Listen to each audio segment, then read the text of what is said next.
C'est le rendez-vous incontournable des acteurs de la filière hydrogène en France. La 5e édition des Journées hydrogène dans les territoires a réuni plus de 250 intervenants à Nantes. Entreprises, collectivités ou encore laboratoires sont venus exposer leurs solutions de déploiement de cette énergie.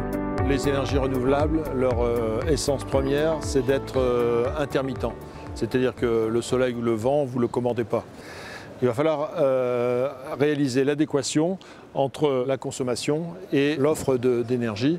Et c'est là que l'hydrogène a son rôle à jouer. Parce que l'hydrogène est un moyen facile de stocker l'électricité. Et c'est quand même ça le Graal du futur, c'est d'être capable de stocker massivement l'électricité. La FIPAC, qui fédère les différents acteurs de l'hydrogène et piles à combustible, offre l'occasion de découvrir les dernières innovations technologiques fonctionnant à l'aide de cette énergie nouvelle. Toyota est membre de la FIPAC depuis janvier 2017. C'est également le lancement de la Mirai, la pile à combustible hydrogène. On a lancé la voiture fin 2014 au Japon, puis en Europe depuis 2015 dans 8 pays européens. Effectivement, la Mirai, c'est le premier pion de cette stratégie long-termiste.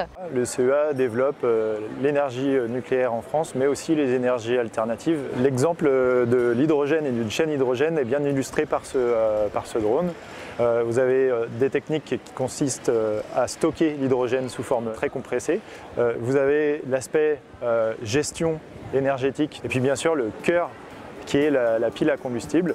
Cette énergie s'applique aussi au fonctionnement des navires, tels que la navette fluviale nantaise Navibus H2, en circulation sur l'Erdre. Demain, l'hydrogène pourrait alors remplacer toutes les énergies fossiles, à la seule condition que ce gaz soit propre.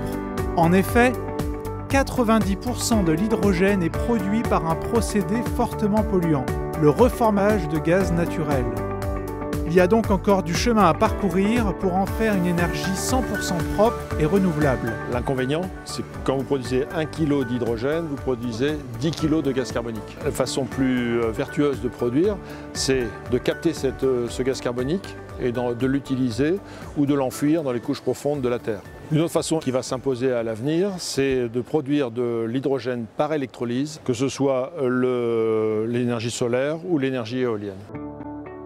Un an après l'appel à projet du gouvernement, qui vise à accroître la recherche et l'économie de ce domaine énergétique, Nantes Métropole reste mobilisée dans l'accueil d'entreprises innovantes.